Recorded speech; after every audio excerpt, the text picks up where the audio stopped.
Hey Knights, welcome to the Allegretti Labyrinth. ND's brand new labyrinth is located in front of the Fritz B. Burns Gym. The practice of walking the labyrinth was first documented at the Basilica of St. Reparatus in Algeria back in 324 AD. This practice was discovered by staff at the Cathedral of Notre Dame in the 13th century. The labyrinth was first used to mimic a symbolic allusion to walking in the Holy City. Labyrinths are tools for personal, psychological, and spiritual transformation, and are also thought to enhance right brain activity. The labyrinth can be used in different ways. One example is picking a gospel reading that calls to you and focusing on the message of it as you walk. You can also focus on your breathing as a form of meditation. The proper way to use a labyrinth is by starting at the open side near the front entrance of the gym. You then follow the path all the way to the center of the labyrinth, where you would then finish, reflect, and focus on your surroundings to help exercise your faith or help you release stress. We hope you will utilize this new space, Knights. Good morning, Knights, and welcome to NDTV. Today is October 6th, 2023.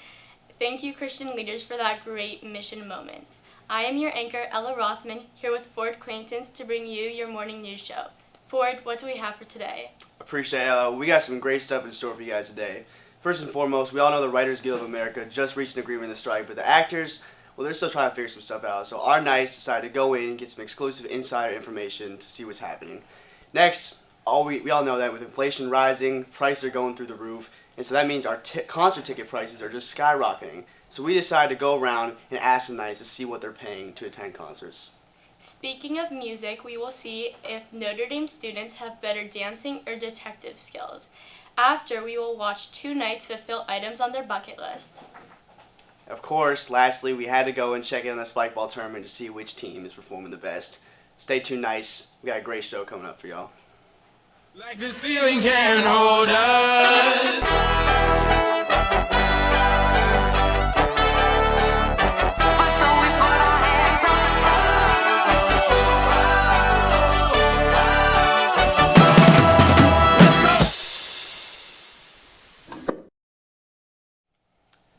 On July 14th, the Screen Actors Guild and the Actors Guild the Screen Actors Guild and the Writers Guild decided to go on strike together. Now this was paramount because for the first time since 1960, the two guilds were in it together on strike. The Writers Guild reached an agreement recently, as we all know, but the actors, they're still fighting. So NDTV anchor Elisa Managa sat down with Amir Talai to learn some more. Hi, my name is Elise Venagas, and today we were very lucky to interview an actor who is a part of SAG-AFTRA, and here's what he had to say. Can you tell us your name and what you do? My name's Amir Talai, and I'm an actor. What are some of the projects that you've worked on most recently? Well, nothing recently. But over the last few years, I've done a lot of commercials. I was on Ghosts on CBS. I've done a couple pilots. How long have you been a member of SAG? 23 years. What's one of the most outrageous requests that the studios have made?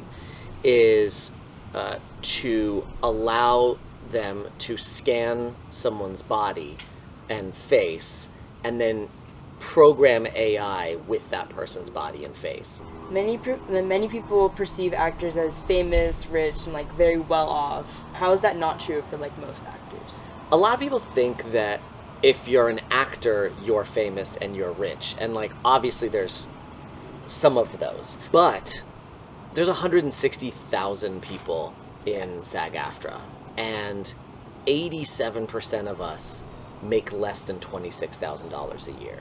Some people argue that the strike have negative consequences for both the workers and the industry itself. How would you respond to concerns about the potential long-term impact of the strike?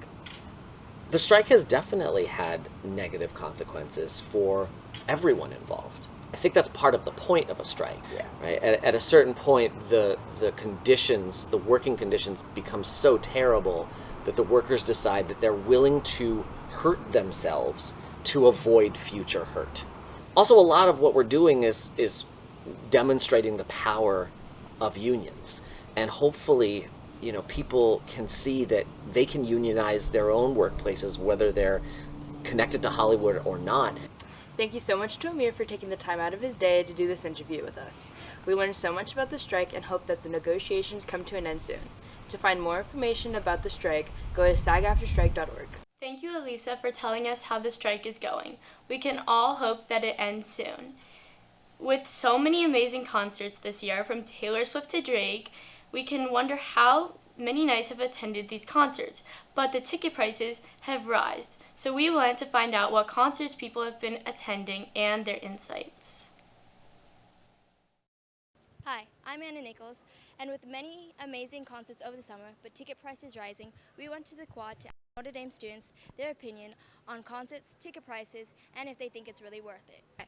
Hi, I'm here with Max Brown. Jordan Omeish. Remy Aknoyan. And what concert did you go to?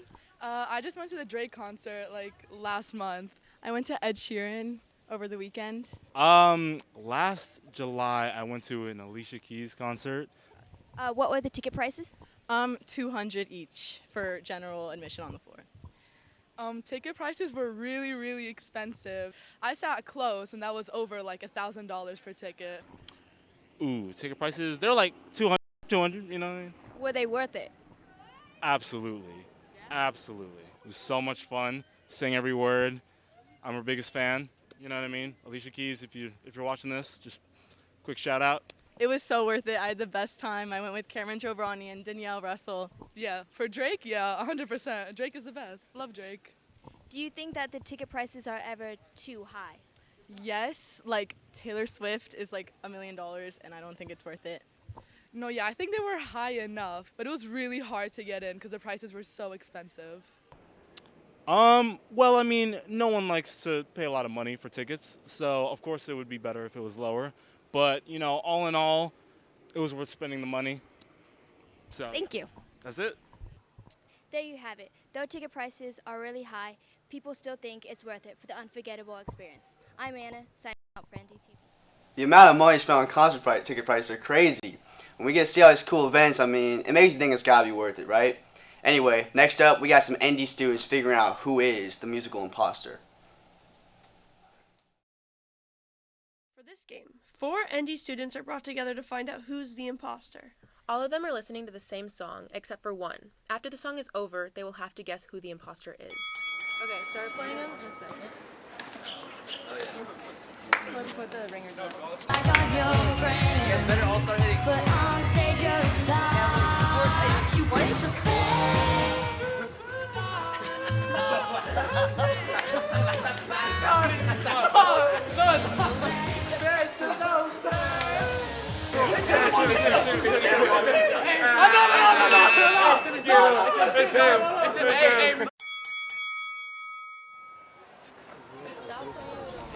Oh my god. and I'm bad like the Barbie. I'm the top, but I still wanna party. That's bad. It's you. All of the Barbies. It's him. It's him. Just dance to No. it. No. It's him, bro. It's him. Trust me. Trust. Dance to it. Dance to it. Oh, you guys, that was terrible. I cut the music off. These students really know how to bust a move. This has been Charlie And Paige. signing out for NDTV. Clearly, these students need to learn how to follow directions. Now, have you ever wanted to be taken to do all of the items on your bucket list? Well, today, Cam and I took 2 ND students to complete the items on their bucket list. What's up, Notre Dame? It's your favorite anchor, Cameron Giovanni. Today, we're taking students and doing what's on their bucket list. Let's go find some kids. What's on y'all's bucket list? I've always wanted to bowl a strike. Yeah, me too. Okay, let's do it. You know NDTV, so we pulled up to world-famous Hollywood Boulevard and went to Lucky Strike's bowling lanes. Lucky Strike's is the most famous bowling spot in LA, and you're always bound to see a celebrity there. Or at least some kids doing Fortnite dances. So the girls were off to a pretty rocky start.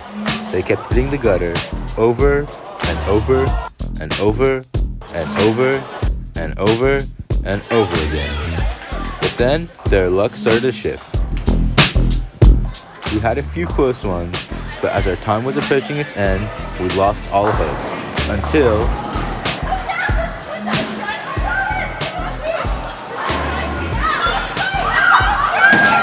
beginning, we saw a lot of the gutter. Towards the end, we had a pretty good big comeback. Isn't that right? Yeah, she got 2 strikes in a row. Can't say I did the same, but I got a lot of spares. So what else is on y'all's bucket list? Giant cotton candy. It's from Saddle Ranch.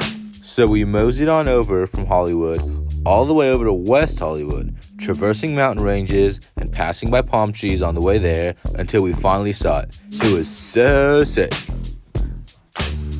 Saddle Ranch is a pretty cool restaurant, totally giving Lil Nas X Old Town Road vibes. It was made popular by Bryce Hall during COVID, and it's still just as cool as it was then. We ordered some apps and waited until the cotton candy finally came, and it was massive.